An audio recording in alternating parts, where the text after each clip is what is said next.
Good afternoon. I want to extend a warm welcome to all of our delegates this afternoon. Welcome to the Zen Educate recruitment webinar, Hiring the Right Staff for Children's Development.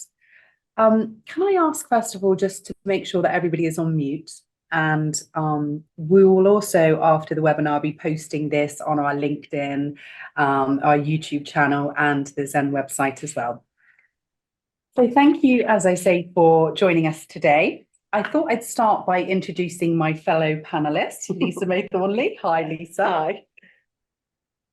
Hi. Welcome to everybody. I've held various positions as a teacher, children and family practitioner, and an educational safeguarding advisor for Lewisham Council.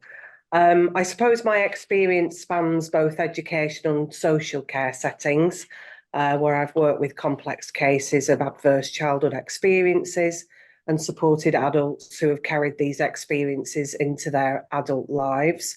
And as a trained drama therapist, I offer unique insights where I'm skilled in providing supervision for teachers. And I incorporate theoretical frameworks to support that around change or recognition of trauma into children. And my practice enhances, I hope, the ability to address those complex issues and drive positive outcomes for our educators who are working with our children. Thank you very much, Lisa. I'll introduce myself. My name's Natasha Baines. I'm the regional lead here at Zen Educate. I've been in the recruitment world for, oh my gosh, maybe 21 years now. So lots of experience of recruiting people in many different sectors, but more recently the education sector.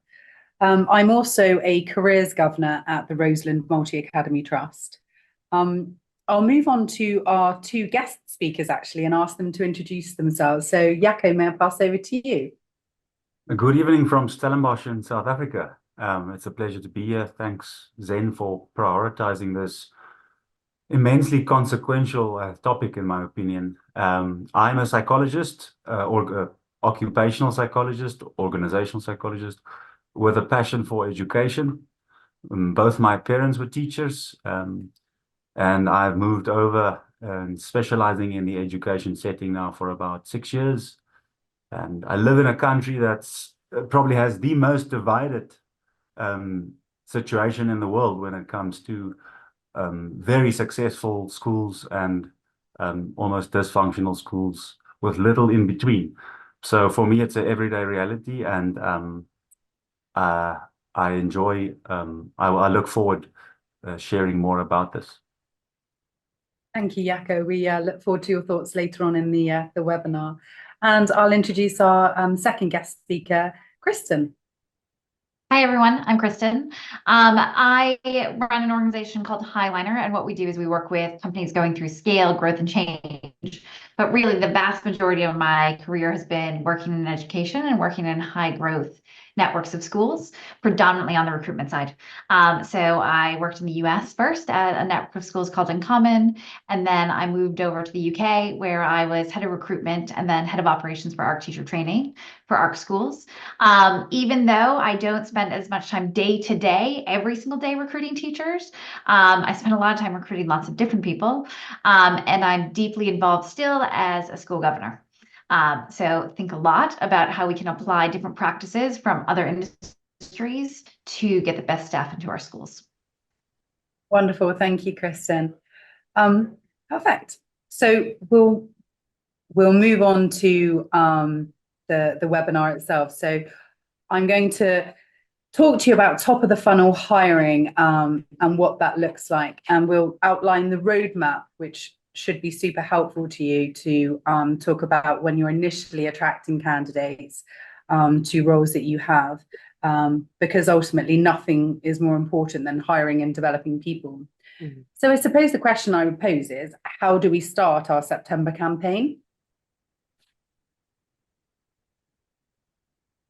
So step one, job postings. I think educational establishments typically begin by posting their job openings through channels such as job boards, their own website, social media channels, and professional networks such as LinkedIn. we need to be really carefully, we have to be careful that we craft the job descriptions in order to attract the attention of potential candidates. I think it's really key to make sure that the job advert itself gives key information. What's the position, the qualifications, how to apply, and define your needs as well. I think outline the role, what key stage it is, perhaps specific subject areas, and class size. All of those things are actually really important to somebody. And make sure the job description's compelling. So many of them, if you look online now, so many of them are just the same. Yeah. It's the cut and paste or AI's written it for you. It doesn't make it unique. So we need, as establishments, to make sure that we are engaging. And the key thing is to highlight what makes your education setting unique. Yeah. Why would I want to come and work with you at your setting? You can utilize multiple channels for recruitment. So we talked about the different job boards. And I think it's key to note that recruitment agencies can also be another, great avenue for you. And job boards will enable you to reach sort of a diverse pool of candidates. I think moving on to step 2, which is all about your employer branding. And this is key. What I'm actually going to do is to pass over to Kristen, because I know Kristen has lots and lots of experience.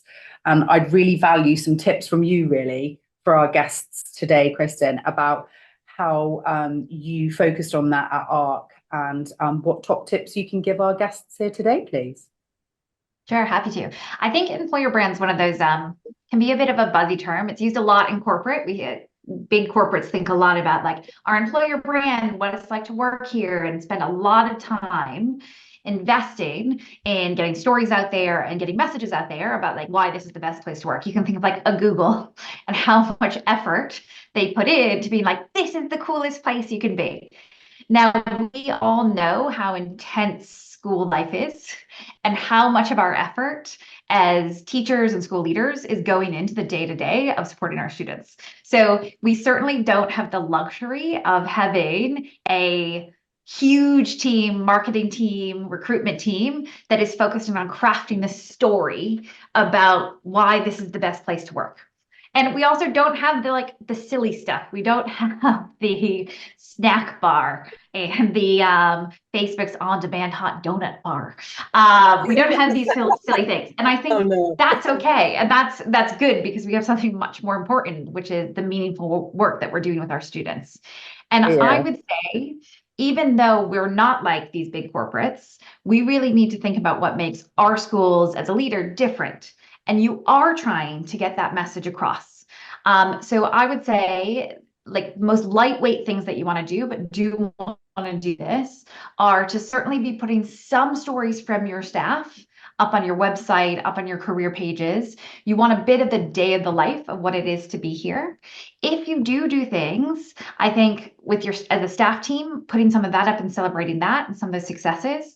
But in general, the success that you're celebrating at your school anyways, that maybe you're doing as part of, that you're putting out there as part of people recruitment, or just in general, think about how you link that back to your careers page. So I would say, where candidates are going to look for your jobs, also make sure, I know a lot of schools do have social media, of course, a very refined specific type because of kids are involved, but that exists, but it's not connected to your career page. So I would say, if you have assets, use them so you're not duplicating your work.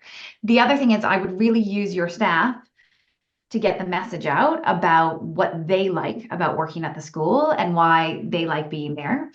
And I think this can't be stated enough, is the biggest way to transmit information about your employer brand and what it's like to work at your school is actually going to be through your candidates walking through the door. You only have a certain number of staff that are working for you, but you have 5 times that candidates that are interviewing.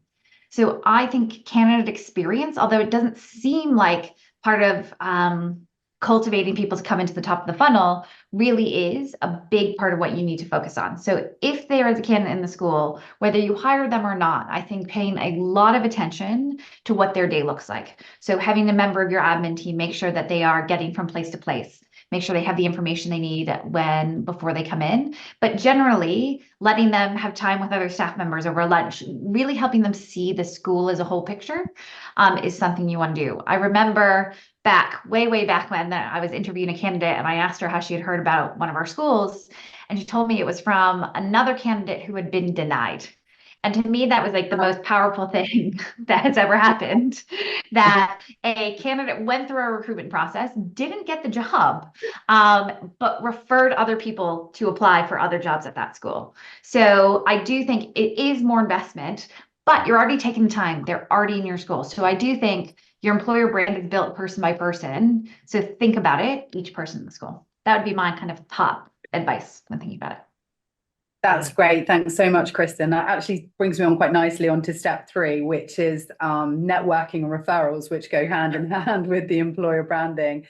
And one of the things I was actually going to say is about encouraging your current employees, your alumni, and your professional contacts to spread the word about job openings, to make referrals. Generally, good people refer good people. Good people don't refer bad people. So yeah, I think that's the next really key thing. But moving on to step 4, something else to remember is recruitment events and fairs. Yeah. They can attract people that are perhaps not essentially looking, they're passive applicants, they're not looking for a role, but they may be going in the capacity of their current role at their current school, and they see something that piques their interest with what you guys are offering. So it also gives you a chance to engage with those candidates face to face and sort of showcase your institution's offerings. What better way? You're there, you're the best advocate for your school. So yeah, another great opportunity to sort of network and attract those candidates who are actively seeking work or may not be passive, Step 5, passive candidate outreach. Consider reaching out to passive applicants. They might not be looking. Use LinkedIn, use your professional networks. Just something that they see that it might be that they hadn't thought about that next promotion or that next step. And in actual fact, this is the thing, it's come right at the right time. And you can do that through, as I say, professional networks, industry events, and just general sort of events. Candidate relationship management, and the next step, stage 7 as well, the data analytics and optimization. I think when you get lots of people applying for your roles, hopefully, it's key to nurture those relationships. I think going back to Kristen's point about the fact that, a candidate that wasn't successful had the best experience possible with the organization, enough to refer someone, even though they could have been like, absolutely not. That they wanted something about this organization, they felt they wanted to talk to their colleague about and refer them. And it's key, just because someone isn't successful at interview stage, keep their details on, or even at top level. They've applied for the job, you've thought they're not right for this role, there could be another role in a month or 2 months that they would be perfect for.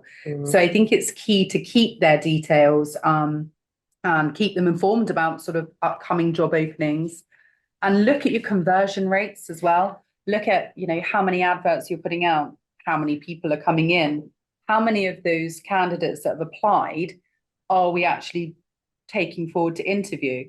If we're not, if the conversion rate isn't what we need it to be, then we probably need to look at our job ads. What are we doing wrong? Why are we not attracting these candidates?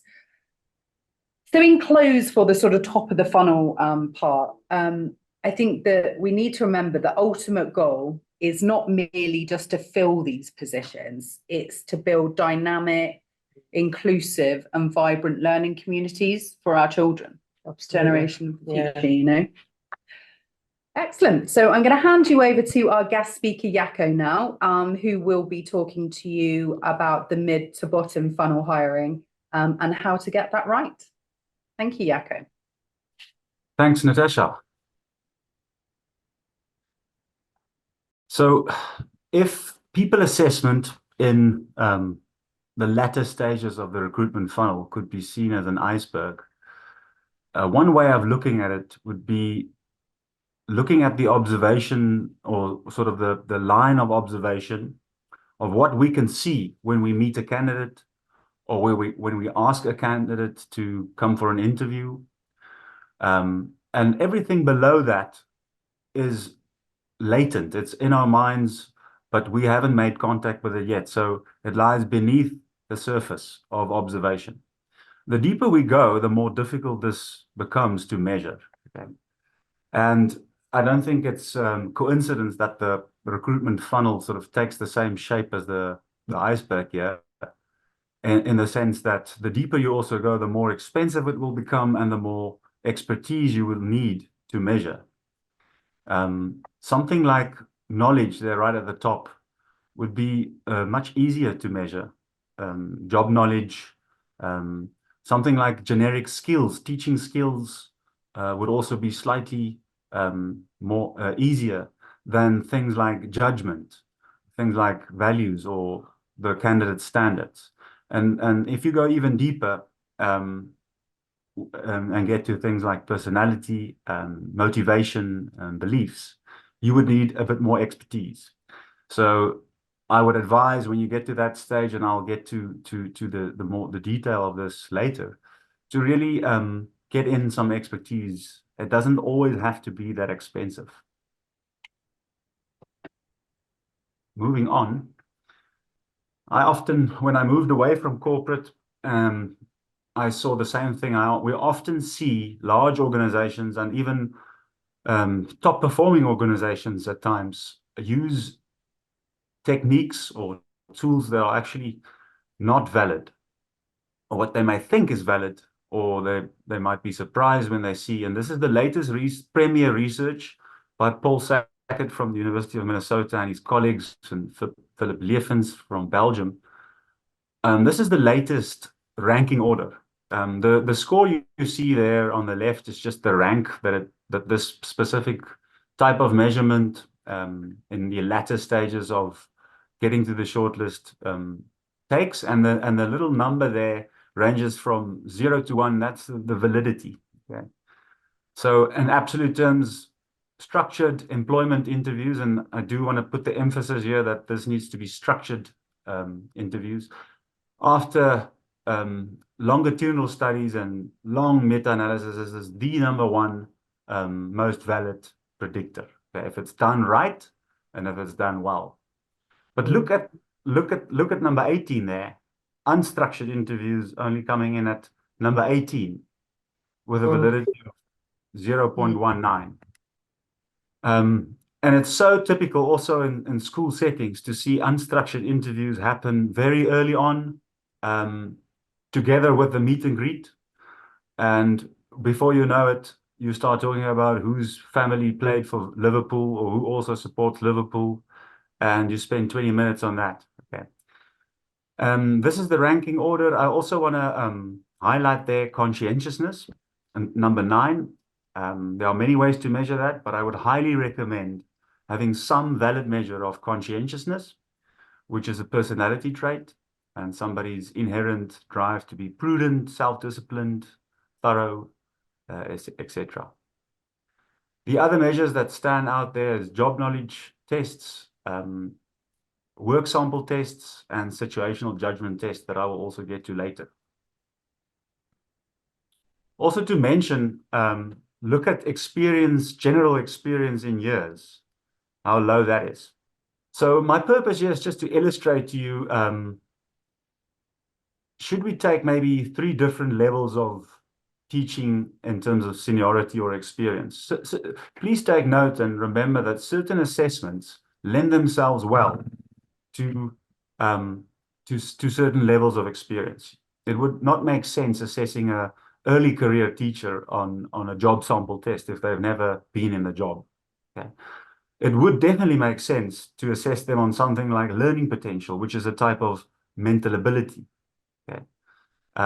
It would make less maybe sense to assess a senior teacher for mental ability if it's not necessarily related to leadership. So that's just an important note to make there.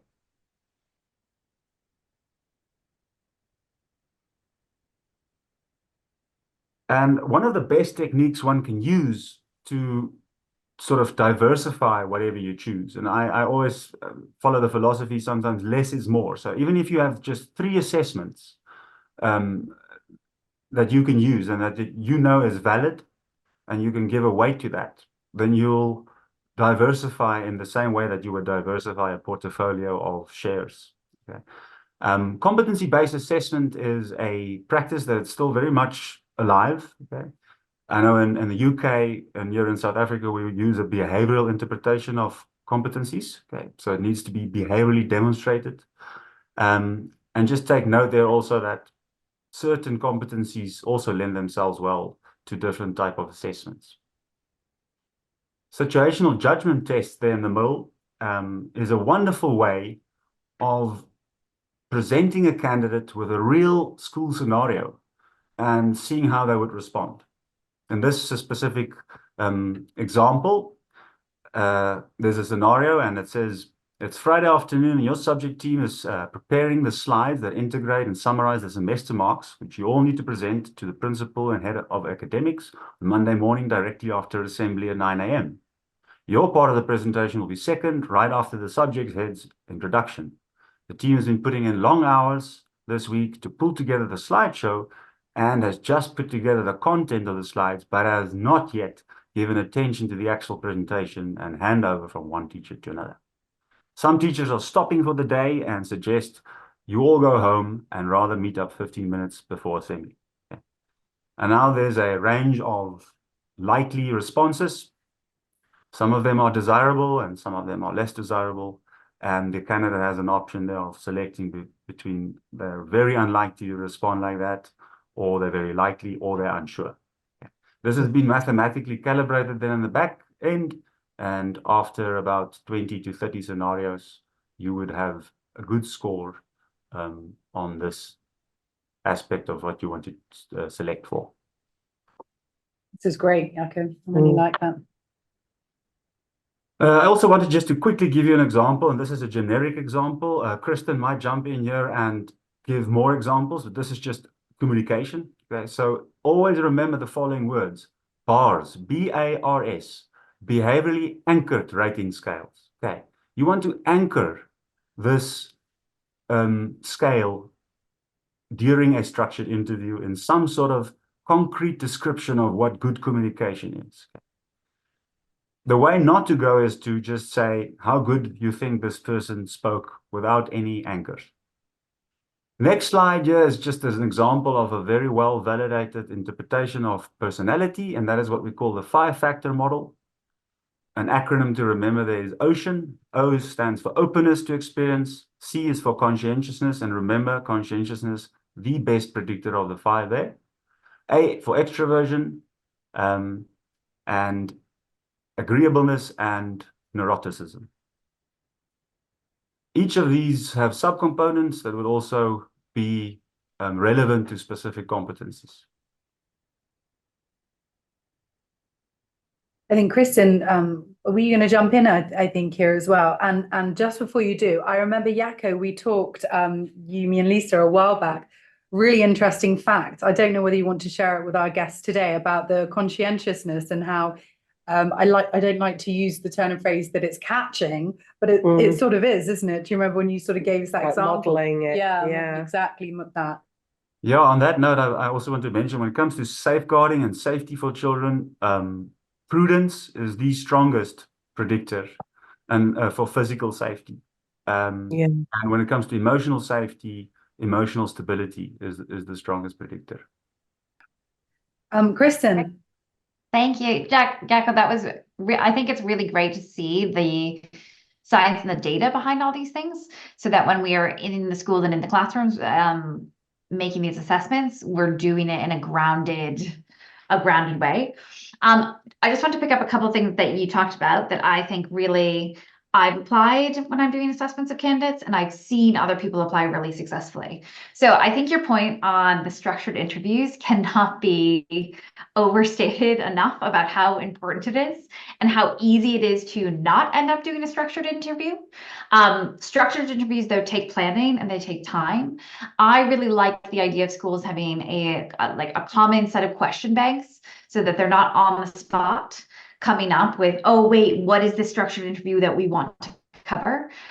So that you have a like predetermined set and also rubric. I like a panel meeting a few minutes before, and you go through and you refine the final questions you want to ask, make sure that you have clarity about your rubric and your scoring, and then go for it. Because I think what happens is if you don't give clear structures, exactly as you said, you can't accurately assess candidates against each other, but you don't actually end up with any of the right information that you need. So my favorite structured interview question, and this is for early screening. So this is kind of one of the first questions I'm always going to ask, is for candidates to describe to me the best lesson they've ever taught and and then my follow-up question is always how they knew it was successful.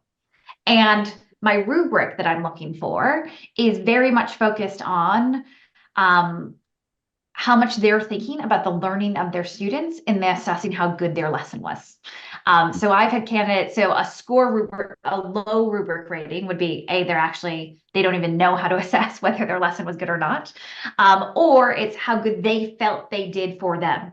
I want to hear them talk about their students and keep it very student focused. So actually a lot of my rubrics that I'm looking at are going to be very much like higher scores are based on focus on students, lower scores focused on not knowing what impact you're making or thinking about yourself.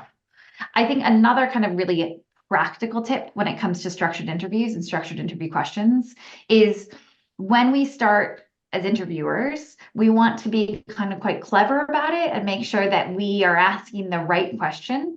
And I think we just need to give ourselves a bit more slack and realize that actually often the simple questions are the best questions. So I've seen many, many big panels. Maybe you're interviewing with your head teacher for the first time and you're sitting on that panel and you're like, I want to ask a really good question here. Ultimately, the best questions are the simple ones. And simple follow-ups particularly. So I'm very big on follow-up question of the most simple of, can you explain to me what you meant by that? Particularly around jargon. So I've had teachers say like, what do you prioritize? So if my question would be, what do you prioritize when you're working in class, when you're working with a new group of students? And I hear lots of like, just high level jargon of like, of course, teaching and learning is important and da, da, da, da. I take the like any piece of jargon they say, any acronym they use, and I say, I think I understand what that acronym means, but can you explain it to me and what that means for your practice?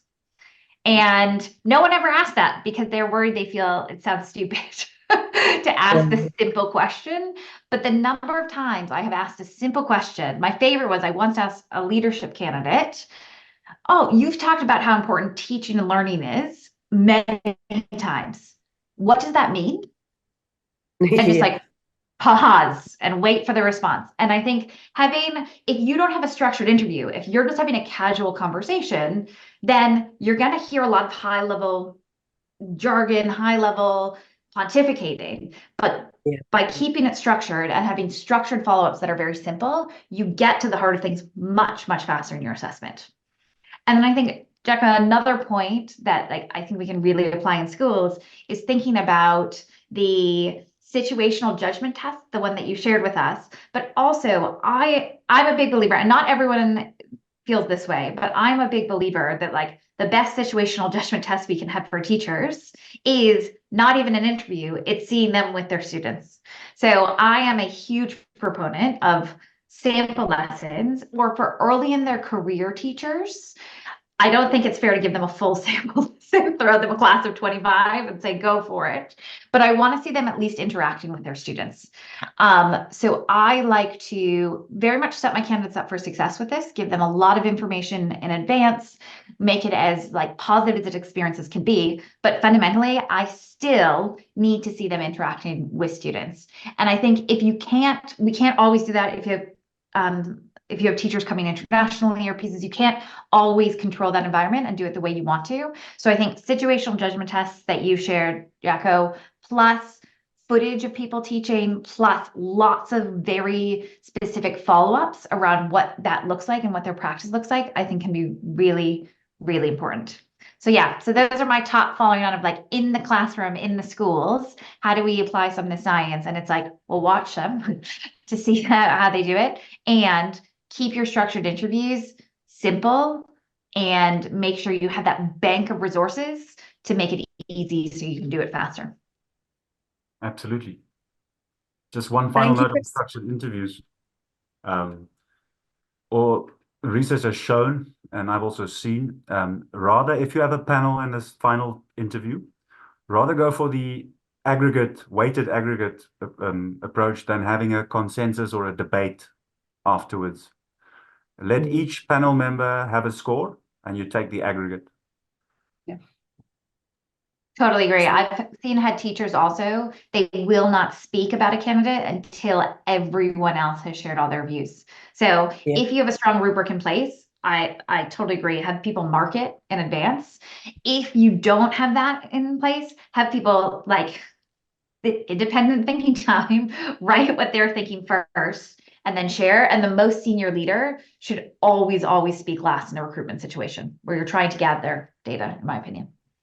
Absolutely, I definitely agree with that. So they don't have that sort of influence over maybe the more junior members of the panel.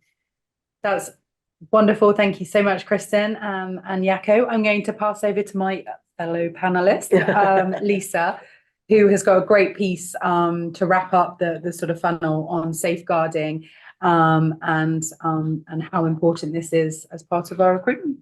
So Lisa, I'll pass over to you. Thank you. Well, as the safeguarding advisor for Zen Educate, it's the vital part, isn't it? I think when we were putting this webinar together, we all agreed that safeguarding was the most important element of recruitment and retention. So my slides, basically, they cover two elements: how we do it and how, as a teacher myself and a deputy head of inclusion and as the safeguarding advisor for Lewisham, I think one of the things that I want to see more within the safeguarding environment is that we professionally challenge each other. And that goes back to the comment in a way that Kristen's made around the fact that, often when we hear a senior leader have a comment, the younger ones of us or the ones with least experience close our mouths and think that is right. We have to really develop a culture where we professionally challenge each other. Absolutely. And it's really crucial to create those safe and supportive environments for students and for staff. And by doing that, I think we reduce a culture that is based on unconscious bias. And we've read that a lot in our sort of case reviews of children. And also it increases a culture of honesty and transparency from absolutely everybody. We can do that by pushing back. And what I mean by pushing back is obviously, again, to be polite when we are professionally challenging each other. But when we say we need to go away and be a little bit more curious, what that actually means is that we need to sort of fact find. So when there is an incident around safeguarding or low-level concerns, it's really important that we challenge what's happened, why it's happened, how did it happen, and how does that measure against the school's criteria, against the LADO's criteria sometimes, and also the impact that has on the child and the family. Because timescales can cause a lot of anxiety. And also, quite sincerely, it really does impact that member of staff. Those timescales can impact on the well-being of your staff, and that also can be an indicator of sometimes poor retention in your school. It's really important that we look at policies and procedures that are not just in alignment with keeping children safe in education and working together to safeguard children, but those two policies link up with the behavioural policies. And I think we're moving more and more towards relational policies rather than using that word behaviour. It's really lovely to see a lot of primary schools now developing relational policies. So we're talking about the importance of connection and how that can safeguard us. Because the more friendships we have, the more someone's going to call us out, or they're going to, say, Miss, they're not very well. My best friend's not great today. And with that promotes a culture of safeguarding. And I think what I mean by promoting safeguarding, in my experience, is shared vocabulary. and that's understood and respected, and it's consistently used all the time. And I think when we were talking and we were doing the webinar with Jaco and Kristen, we talked about relating that to when you go to your friend's house and you kind of notice that, you know, when you go to your friend's house, they ask you to remove your shoes, but actually you don't in your house. So naturally what starts to happen is that when you go to your friend's house every Friday night, you take your shoes off, and slowly but surely you start to do it in your own home. And I think what's really important is that behaviour gradually influences and changes practice. And so it's really important that we do model what it is that we want. Yeah. And that we culture that safeguarding and that we embed it, and we consistently practice and encourage, you know, really positive vocabulary around that. And last but certainly not least, we need to make sure that we do safeguard issues, that we potentially safeguard those issues.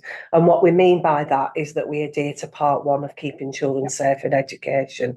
The quote that really, I suppose, is the important bit is that no single practitioner knows a child. So it's really important that we talk about children and we don't make decisions on our own. Because everyone who comes into contact with them plays a really important role. And a very different role. I think, absolutely. Your teaching assistant, the speech and language therapist, lunchtime supervisor, and the parent. You know, a big one. The buddy in year 6 when they're in year 1, playground buddy, etc. Absolutely. So that leads me on to the importance really of keeping children safe in education, and kind of that does underpin everything that we do here at Zen Educate. We really pride on ourselves on the 3 C's here, really. We have a culture of care, and we do have a culture of professionally challenging each other, and we have a culture of curiosity, a huge culture. And what we mean by that is that we care that everyone has the right to feel safe wherever they are, and we prioritise safety and well-being of all individuals. What helps with that is our level 2 safeguarding course that's accredited by the Department for Education, and it equips our candidates with the necessary knowledge and skills and information to create that safe environment, whether they're going into a school long-term, short-term or daily supply. And also it hits on those broader community experiences as well, the importance to be very aware of what's happening in the education community. And what I mean by professionally challenging here at Zen Educate is that we talk about challenging safeguarding issues. So we talk about low-level concerns and those breaches of code of conduct and how that can look and how that can transfer, sometimes as a transferable business risk. So how do we do that? And often we do that from the principles of training and the 5 R's, which is recognise, respond, report, record and refer. Curiosity is very important to us, simply because it again changes the culture in the company. So the more curious we are, the more that we promote that inquisitive mindset, and we urge individuals to seek information, to contextually have conversations with their managers, their line managers, and each other, so that we understand complex issues, and we also remain very aware of case-by-case situations, so that we remain vigilant against harm and abuse, ultimately.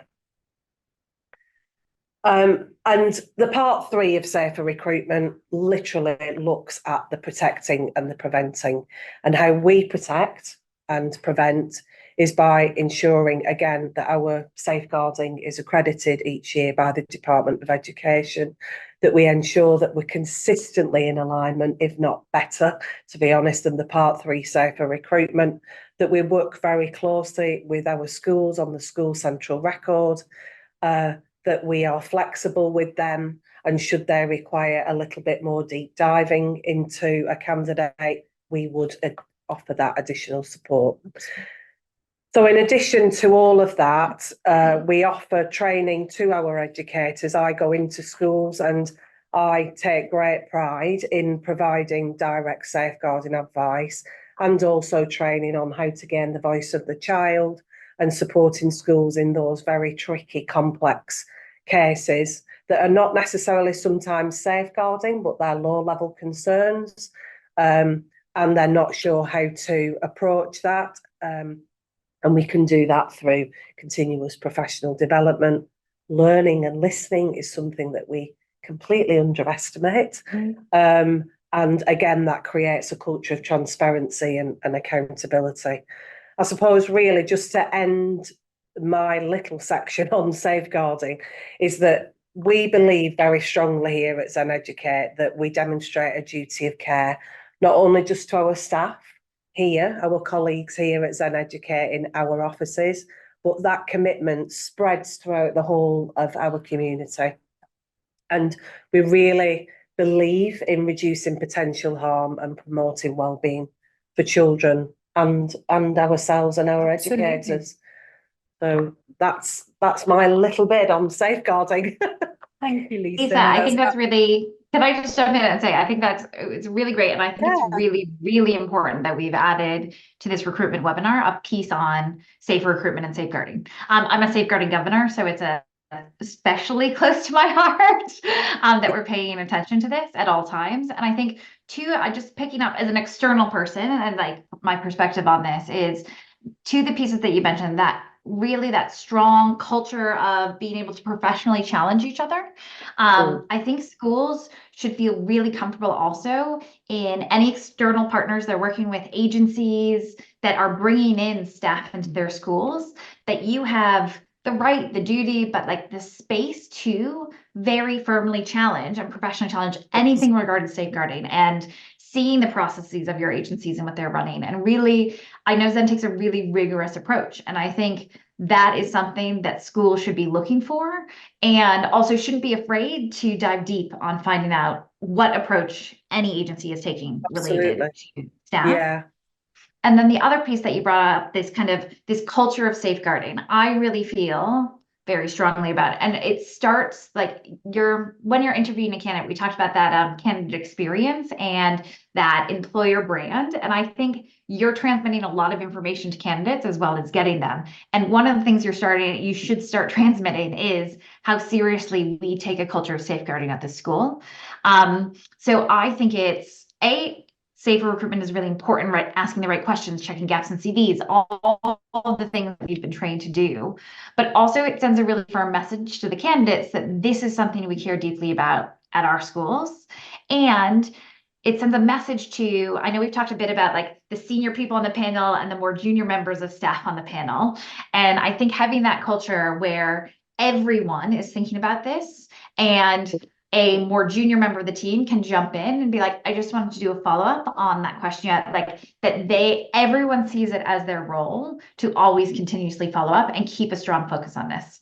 And I think having that, really making a conscious effort that like our culture, we are transmitting a culture of safeguarding here. And it starts the second someone walks through that door as a candidate. And we want that to be key, I think is, a really important thing for schools. And I think that goes back, doesn't it, to what Jaco said about being conscientious, being absolutely aware, consistently all the time about being child-centred. You can be, I think what is wonderful about Jaco's presentation was we were shocked by how low the length of experience actually means, 10, 15 years. Is actually somewhat irrelevant, which disappoints me actually with my CV. But it is irrelevant because if you are not child-centred and like what you said, Kristen, you don't reflect on those classes and the impact that you've had on those children, be it a strength or a struggle. Actually, are you going to be the right fit for that school or that recruitment agency? Maybe not. Yeah. Thank you, Lisa. Thank you. Thank you, Kristen.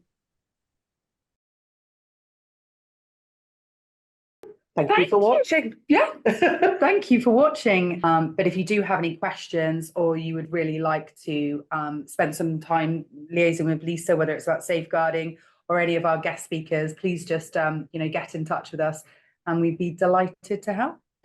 All to say that have a wonderful evening, and thank you very much for joining us today.